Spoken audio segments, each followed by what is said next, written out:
మన ప్రభువు రక్షకుడైన యేసుక్రీస్తు అతి శ్రేష్టమైన నామంలో మీకు శుభాలు తెలియజేస్తూ ఉన్నాను. బాగున్నారా?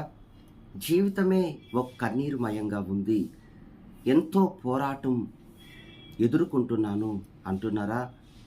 మీరు చెప్పండి, ఎవరి కుటుంబంలో కన్నీరు లేదు?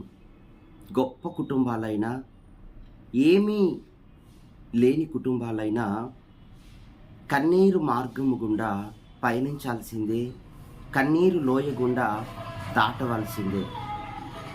ఎందుకు అంటే ప్రభు అయిన యేసుక్రీస్తే ఈ లోకములో ప్రజల కొరకు కన్నీరు కార్చినట్లు, ఆయన ప్రార్థించిన ప్రతి సందర్భములో కన్నీళ్లు విడిచి ప్రజల కొరకు, క్షేమం కొరకు ప్రార్థించినట్లు రాయబడింది.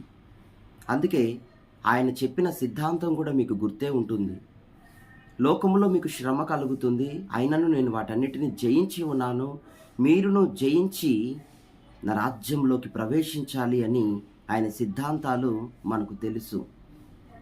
కనుక ప్రతి ఒక్కరి జీవితంలో కన్నీరు అనేది తప్పనిసరి. ఇతరులు ఒకవేళ మనలను బాధిస్తూ ఉన్నట్లయితే వాళ్ళు ఒక మాట అనగానే అది మన హృదయానికి ఎంతో వేదన కలిగించి మన కంట ఆగకుండా కన్నీరు, ఉత్త కన్నీరు మనం కార్చేస్తూ ఉంటాం. మనుష్యులు మనల్ని హింసించినప్పుడు, బాధించినప్పుడు అలా మనం కన్నీరు పెట్టుకుంటూ ఉంటాం. కొన్ని సందర్భాల్లో మాటలు రావు, కొన్ని సమయాల్లో ఎవరికి చెప్పుకోవాలో తెలియదు. భార్య భర్తకు చెప్పుకున్నా అర్థం కాదు, భర్త భార్యతో చెప్పుకోవాలన్నా లోకువగా ఉంటుంది, ఎవ్వరి దగ్గర చెప్పలేం.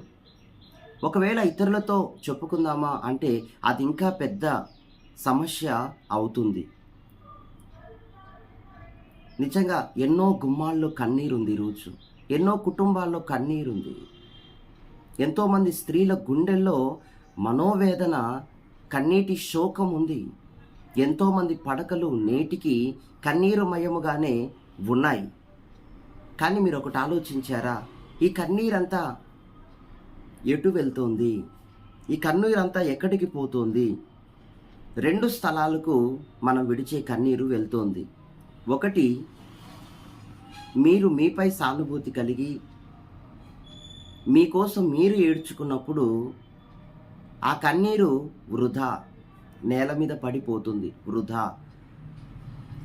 రెండవదిగా, దేవుని సమక్షములో, దేవుని యొక్క సముఖములో, సమక్షములో యేసయ్యా అని కన్నీరు పెట్టుకుంటే, మీ సమస్య ఏదైనా కావచ్చు, కానీ యేసయ్యను చేర్చుకొని యేసయ్యా ఏంటయ్యా నా పరిస్థితి అని మీరు కన్నీరు పెట్టుకొని ప్రార్థించగలిగితే ఆ కన్నీరట, చూడండి కీర్తనలు 56:8 చాలా చక్కగా రాయబడింది. ఆ కన్నీరట దేవుని కవిలలోకి వెళ్ళిపోతాయట. అక్కడ రాయబడింది వచనం, నా కన్నీళ్లు నీ బుడ్డిలో ఉంచబడి ఉన్నవి, అవి నీ కవిలలో కనబడును కదా. మన కన్నీరు స్వయంగా దేవుడు తన ఒక బాటిల్లో, ఒక బుడ్డిలో వాటిని కలెక్ట్ చేస్తున్నాడట. మన కన్నీరు ఎంతో విలువైనవిగా ఆయన ఉంచి ఉన్నాడట పరలోకమందు. ఈ రోజుల్లో సాటి మనిషిగా మనం ఏడుస్తూ, వెక్కి వెక్కి వేదనతో ఏడుస్తూ ఏడుస్తూ ఏడుస్తూ కన్నీళ్లు పెట్టుకుంటుంటే, సాటి మనిషి ఎవరైనా కావచ్చు కనీసం కన్నీళ్లు తుడవరు. పైగా వాళ్ళ కన్నీళ్లు నేనెందుకు ముట్టుకోవాలి, నాకెందుకు అంటారు. కానీ ఇక్కడ దేవుడు ఎంత ప్రేమగల దేవుడో చూడండి, ఎంత ప్రేమగల దేవుడు. మన కన్నీటిని అక్కడ కలెక్ట్ చేస్తున్నాడు, ఎంతో విలువైనవిగా ఆయన చూస్తున్నాడు. ఎందుకు అంటే ఈ కన్నీరు మనకి ఎప్పుడు వస్తుందంటే, మన హృదయం విరిగిపోయి, నలిగిపోయి, నలగొట్టబడి ఇక ఏమీ ఆధారం లేని సమయాల్లో ఈ కన్నీరు మనకు వస్తుంది. ఈ కన్నీటిని ఆయన ఆ టైంలో మనం యేసయ్యా అని పిలిచి ఆయనకి చెప్తే అవి దేవుని అంగీకారం అవుతాయట. ఇవి పరలోకం అనే దేవుని సన్నిధిని కదిలించేదిగా, దేవుని హృదయాన్ని కదిలించేదిగా ఉంటుందట. ఎందుకు అంటే బైబిల్ గ్రంథంలో మనం చూస్తున్నట్లయితే లాజరు చనిపోయాడు. మార్తా మరియలు ఇద్దరు స్త్రీలే, ఏమీ చేయలేని ఒంటరి పరిస్థితి, చేతిలో ఏమీ లేదు. యేసు ప్రభుకు వార్తను పంపించారు. ఆయన ఎక్కడో సుదూర ప్రాంతంలో ఉన్నాడు, చనిపోయాడు. 3-4 రోజుల తర్వాత యేసు ప్రభు మరలా వారింటికి దర్శించడానికి వెళ్తున్నాడు. అక్కడ మార్తా మరియలు ముఖ్యంగా యేసు ప్రభు పాదాలను పట్టుకొని అక్కడ వారు అడుగుతున్నారు, అయ్యా, మా తమ్ముడు ఇలాగైపోయింది పరిస్థితి, మీరు సమయానికి కబురు పంపితే మీరు దూరంలో ఉండి రాలేకపోయారు, మా తమ్ముడు పరిస్థితి ఇలా అయిపోయింది. ఒక్కగాని ఒక తమ్ముడు, ఒక్కగాని ఒక మగదిక్కు ఆ కుటుంబానికి, ఒక్కడు ఆ కుటుంబానికి, ఇంకెవరూ లేరు వాళ్ళకి. అతనే దిక్కు, అతని మీదే ఎన్నో ఆశలు. అటువంటి వ్యక్తి ప్రపంచంలోకి వాళ్ళకి ఎవరూ లేరు. దేవుడు తప్ప లాజరు. అటువంటి లాజరు చనిపోయినప్పుడు వారు ఏడుస్తూ ఉంటే ఆ వేదన దేవుడు తట్టుకోలేక అక్కడ అద్భుతం చేసినట్లు దేవుని లేఖనములో చాలా స్పష్టంగా రాయబడింది. యేసుక్రీస్తు అక్కడ అడుగుపెట్టి 4 రోజులు చనిపోయి సమాధి చేయబడి 4 రోజులైంది. 4 రోజుల తర్వాత అక్కడ ఒక అద్భుతం జరిగింది.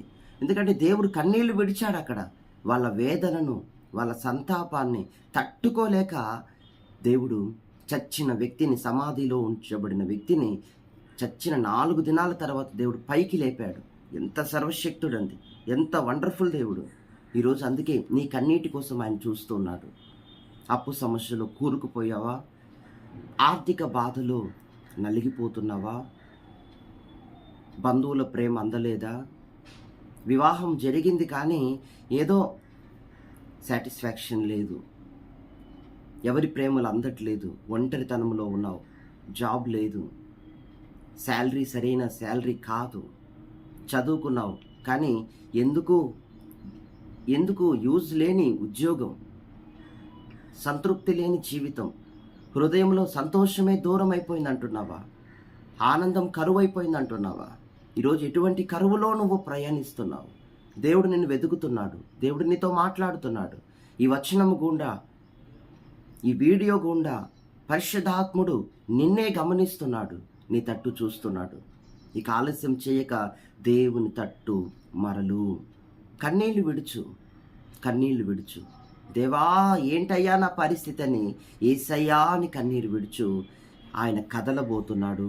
దేవుని సన్నిధిని కదిలించు, దేవుని హృదయాన్ని కదిలించే ప్రార్థనను కలిగి ఉండు. తప్పనిసరిగా నీ విషయంలో ఆయన ఈరోజే శ్రద్ధ వహించి న్యాయము చేయబోతున్నాడు. మీ కన్నీరంతా దేవుని కవిలలో దేవునికి జ్ఞాపకార్థముగా కనబడుతోంది. ఆ కన్నీరు దేవుని సన్నిధిలో మనపక్షంగా మొరపెడుతున్నాయి. నువ్వు భూమి మీద కన్నీరు విడిస్తే పరలోకమందు ఆ కన్నీరు స్టోర్ చేయబడటం ఒకటైతే, ఆ కన్నీరు మొరపెడుతోందట. మనం ఏమని పంపుతున్నాము దేవునికి, ఆ మొర తిరిగి మరలా ఆ మొర పరలోకమందు వినబడుతుందట యేసయ్యకి. కనుక ఇక మౌనంగా ఉండొద్దు. నెక్స్ట్ నువ్వే ఆ లిస్టులో ఉన్నావు. నువ్వు ప్రార్థించు, నీ పట్ల దేవుడు అద్భుతం చేయబోతున్నాడు. God bless you. దేవుడు నిన్ను ఆశీర్వదించునుగాక. ఆమేన్.